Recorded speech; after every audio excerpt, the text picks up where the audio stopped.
जिल्ले इलाही, जमहूरियत जो है वो नफरत और ठसक से नहीं चलती है, अकड़ से नहीं चलती है, उसमें सबकी हिस्सेदारी जरूरी है। कल देश के माइनॉरिटी मिनिस्टर ने लोकसभा में खड़े होकर एक शेर सुनाया था कि मुझसे कोई बदगुमान न हो, तो मैं उन्हें एक शेर सुनाना चाहता हूं कि मैं आज जद पे हूं तो इतना खुशगुमान न हो, मैं आज जद पे हूं तो इतना खुशगुमान न हो, चराग सबके बुझेंगे हवा किसी की नहीं। नीतीश कुमार जी हो, चंद्रबाबू नायडू जी हो, चिराग पासवान जी हो, जयंत चौधरी जी हो, देवे गौड़ा जी हो, जीतन राम मांझी जी हो, सबको समझना पड़ेगा कि जब जंगल में आग लगती है तो न वो बरगद बचते हैं जो हवा को आंधी में तब्दील करते हैं, न वो बांस बचते हैं जो आपसी रगड़ से चिंगारी पैदा करते हैं। सभापति महोदय, जब देश को मनमोहन सिंह साहब जैसा काबिल प्रधानमंत्री मिलता है तो देश को आरटीआई जैसा एक्ट मिलता है, सेज जैसा एक्ट मिलता है, मनरेगा जैसा एक्ट मिलता है, लिबरलाइजेशन मिलता है, राइट टू एजुकेशन मिलता है, नेशनल फूड सिक्योरिटी एक्ट मिलता है। लेकिन जब देश को सौगातें मोदी मिलती है तो क्या मिलता है? सीए मिलता है, फॉर्म्स लॉ मिलता है, आर्टिकल 370 मिलता है, इलेक्टोरल बॉन्ड जैसा एक्ट मिलता है और वक्फ अमेंडमेंट एक्ट जैसे बिल देश को मिलते हैं।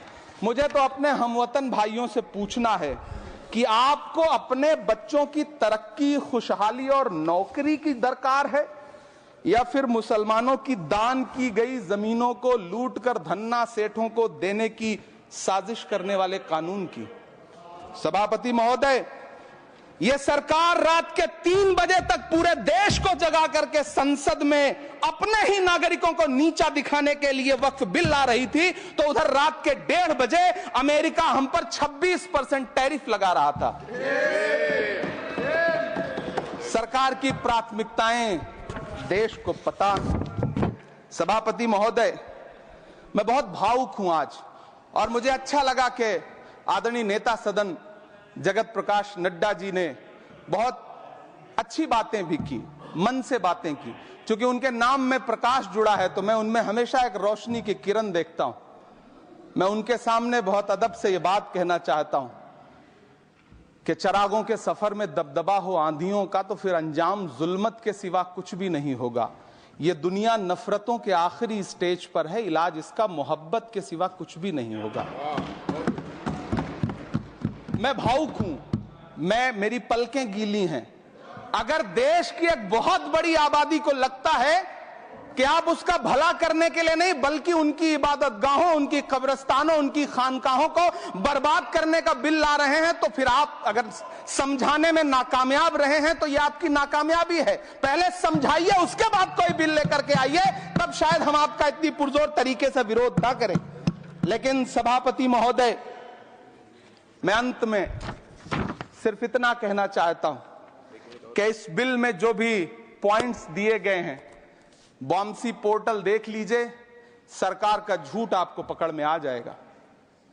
हम डरे नहीं हैं, हम सिर्फ सरकार से अपील कर रहे हैं कि हमें अपना समझिए।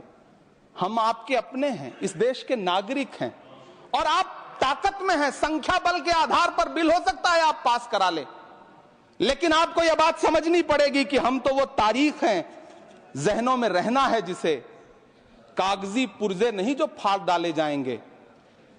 जिस जमीन पर मैं खड़ा हूं ये मेरी पहचान है। आप आंधी हैं तो क्या मुझको उड़ा ले जाएंगे? आपको यह बात समझनी पड़ेगी।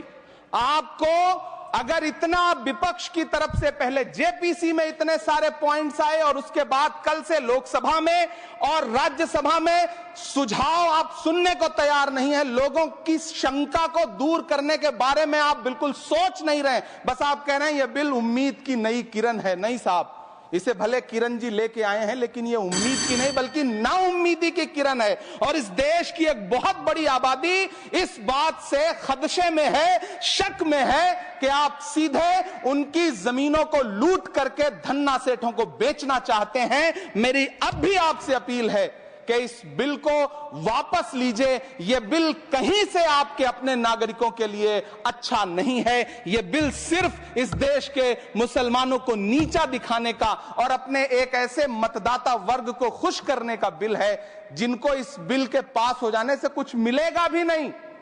लेकिन आप एक नैरेटिव देना चाहते हैं, एक मैसेज देना चाहते हैं। मेरी आपसे अपील है कि कृपया ये जो सबका साथ सबका विकास का नारा है, इस नारे को रत्ती भर तो चरित्रार्थ कर दीजिए। बहुत बहुत धन्यवाद।